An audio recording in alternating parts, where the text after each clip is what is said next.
Hello good morning student. 2 दिन से मेरे वीडियो नहीं आ रहे थे क्योंकि मेरे एग्ज़ाम चल रहे हैं, इस वजह से मैं प्रॉपर वीडियो नहीं डाल पा रही हूँ।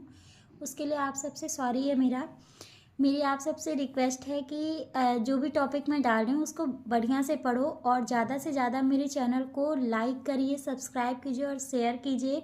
साथ ही साथ बेल आइकन पे प्रेस करना बिल्कुल मत भूलिएगा। साइंस की दुनिया नाम से जो मेरा चैनल है उसे आप लोगों से ही पहचान मिलेगी, तो प्लीज़ आप लोगों से रिक्वेस्ट है इसे ज़्यादा से ज़्यादा शेयर कीजिए। ओके, अब मैं टॉपिक इसके पहले मैंने ह्यूमन आई आप लोगों को पढ़ाया था, है ना। संडे की क्लास में आप लोग का ह्यूमन आई था। तो अब मैं आज की जो क्लास है उसमें प्यूपिल कैसे वर्क करता है, साथ ही साथ पावर ऑफ एकोमोडेशन क्या होता है, इसके बारे में मैं बताऊंगी। ठीक है, ये रहा आपका आज का टॉपिक, हाउ प्यूपिल वर्क। प्यूपिल जो आपके आइज़ में पाया जाता है, मैंने इसके पहले आपको बताया कि कहाँ पे प्यूपिल का पोजीशन होता है, कहाँ पे कॉर्निया पाया। तो उसमें क्या है, you would have observed that when you come out of the cinema hall. आपने ये ऑब्जर्व किया होगा, जब भी आप सिनेमा हॉल से बाहर आते हो, आफ्टर वॉचिंग मूवी देखने के बाद, in the bright sunlight your eyes get close. जब आप मतलब वहाँ मूवी हॉल से बाहर निकलते हो तो जो बाहर का सनलाइट होता है वो बहुत ब्राइट होता है, उस टाइम आपके आइज क्या होते हैं, बहुत बंद हो जाते हैं, क्लोज हो जाते हैं। नेक्स्ट टॉपिक क्या है, and when you enter the hall from the bright light. जब आप मतलब फर्स्ट टाइम आप देखो ब्राइट लाइट मतलब बाहर के एरिया से आप जब डार्क एरिया में जाते हो, जैसे कि मूवी हॉल में होता है ना, वो काफ़ी डार्कनेस होता है उसमें, you would not be able to C.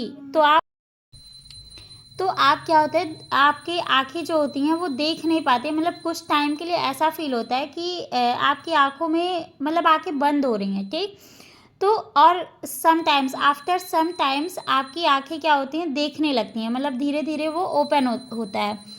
Hair the pupil of an eye provided a variable aperture whose size and control by iris. ठीक, तो ये किसकी वजह से होता है, आपके प्यूपिल की वजह से होता है, क्योंकि जो प्यूपिल होता है वो हमारे आइज़ में कितने अमाउंट में लाइट आना चाहिए उसका कंट्रोल करता है।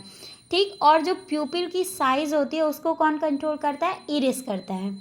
आपने देखा होगा प्यूपिल बीच में था और उसके बोथ साइड में मैंने आपको फिगर में दिखाया था कि इरिस पाया जा रहा था। ठीक है, when the light is bright. अब देखो मैंने 2 कंडीशन लिख दिया, अगर आपका लाइट बहुत ब्राइट होगा तो उस कंडीशन में प्यूपिल पर क्या इफेक्ट पड़ेगा, और अगर लाइट आपका क्या होगा, डिम होगा, तो उस कंडीशन में आपके जो प्यूपिल है उस पर क्या इफेक्ट पड़ेगा। देखो जब आपका लाइट ब्राइट होगा तो उस कंडीशन में क्या होगा, iris expand the pupil so that less light enters the eye. ठीक, जब ब्राइट लाइट होगा तो इरिस क्या हो जाएगा, फैल जाएगा, जिससे उस कंडीशन में क्या होगा, इरिस आपका फैल जाएगा, जिससे प्यूपिल का जो साइज होता है वो छोटा हो जाएगा और बहुत कम अमाउंट में लाइट क्या होगी, अंदर इंटर करेगा।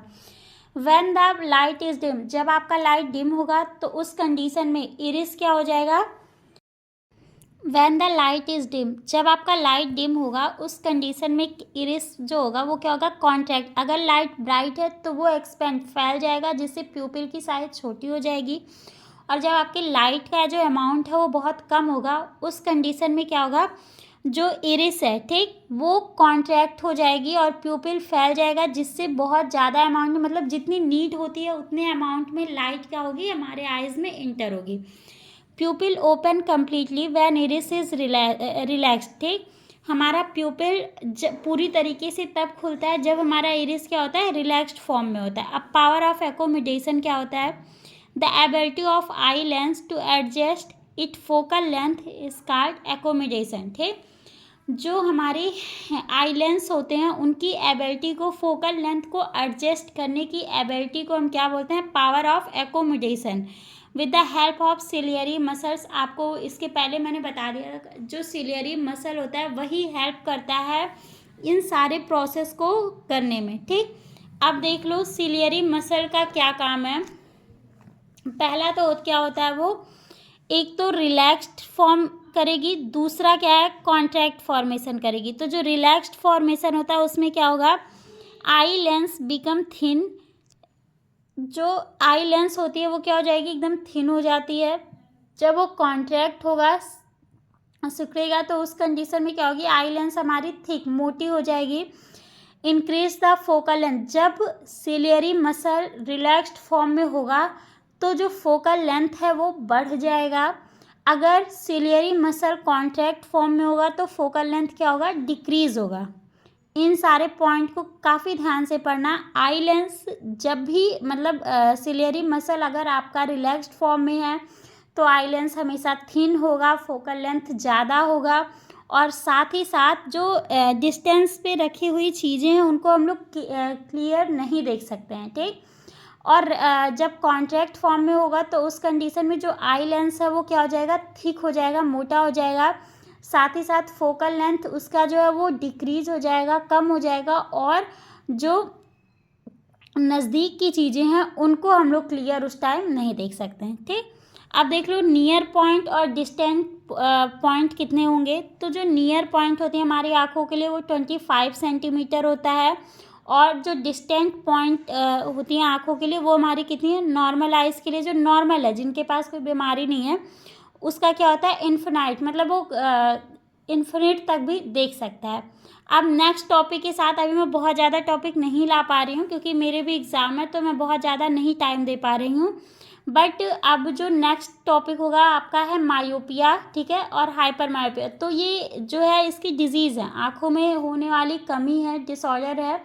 तो इसको मैं आप लोगों के अगले वीडियो में, मतलब आप कह सकते हो कल के वीडियो में इसको अपलोड करूँगी। ठीक है स्टूडेंट, थैंक यू, और बहुत ढेर सारा प्यार मुझे देने के लिए, इतना सपोर्ट देने के लिए आप सभी का बहुत बहुत धन्यवाद।